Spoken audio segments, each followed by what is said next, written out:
Firefox Sync started out as the Weave project within Mozilla Labs.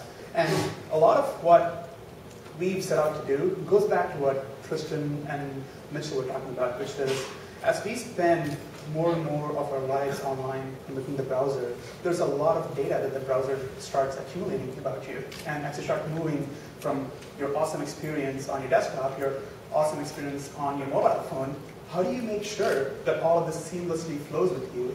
And even more importantly, how do you do so in a way where you still feel in the control?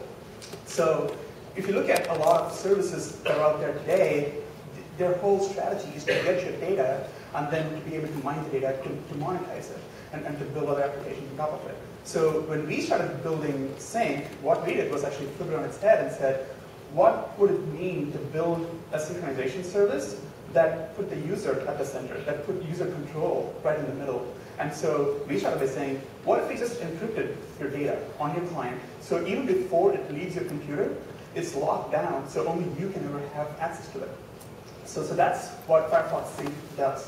It takes all of your important browser data, your bookmarks, your saved passwords, your tabs, your history, encrypts everything on your local device, be it Firefox running on your desktop computer or Firefox running on a mobile phone like Stuart was just talking about. And it makes sure that all of this data, after it's encrypted, we upload that to Mozilla-hosted cloud servers.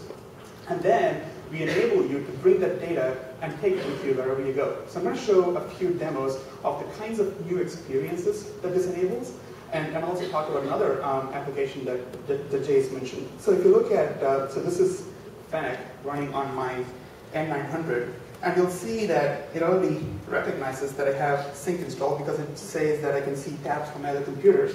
So just the other day, I was looking up directions to go for a walk here. Having heard all the famous bear stories from last time, I wanted to make sure I didn't get lost. But I left the hotel without actually printing out any directions. Now, because I have synchronization set up and Firefox Sync working on my home computer and on my mobile phone here, I'm able to quickly go in and see, oh, that's right, there are the directions that I was looking for. So my Google Map direction that I had flows seamlessly between my devices. I don't have to worry about, oh my God, do I have to go back to the hotel now and get all of this information? So I can take my data with me as I go about and as I just live my life normally.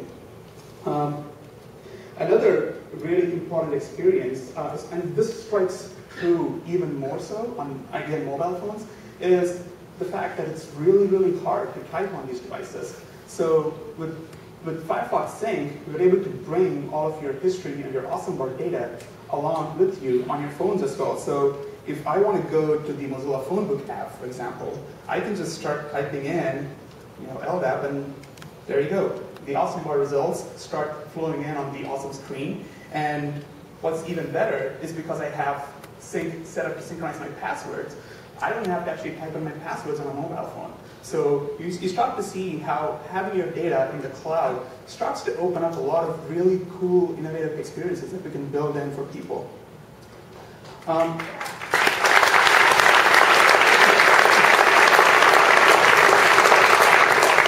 And we've done all of this in a way that still put the user right at the center and puts them in control and didn't have to reveal any of the data to us. In fact, we even allow users to set up their own servers if they want to.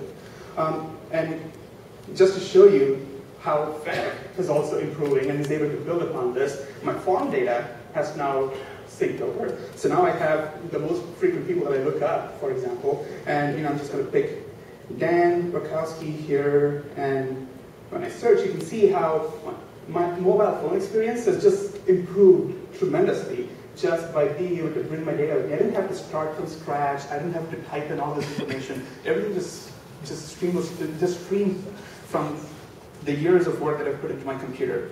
So there's Dan right there. Speaking of Dan, Dan is actually the guy who's been working on the iPhone app. So I want to quickly show you how the iPhone app works. As Jay mentioned, we've just submitted the iPhone app. It's called Firefox Home, and this goes on to show that even on devices that are closed, even in ecosystems that are closed, when we start building our values and when we start building products, we can still bring an awesome user experience to these devices. So Firefox Home is a free iPhone application that's going to be hopefully approved pretty soon, and you can download it from the App Store. And it basically brings your Firefox data with you and brings it to you on your phone. So you have access to all of your tabs. So I can scroll around, and these are the tabs that I have open on my home computer.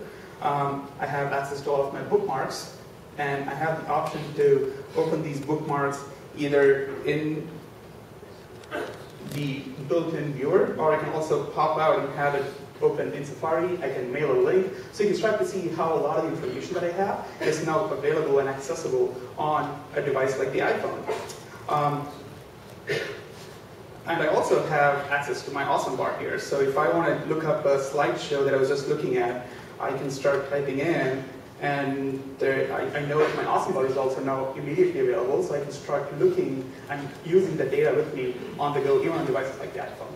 So I want to take a step back again and just point out that synchronization is the first service that we've started providing, and we're hoping to cover a lot more services. But what I really want to do over the next few days is connect with everybody here and start talking about, now that you have ways to get your data in a safe, in a privacy-conscious, in a user-controlled manner to the cloud, what are the new kinds of applications and new kinds of experiences that we can start building for our users? So I look forward to talking to you about that.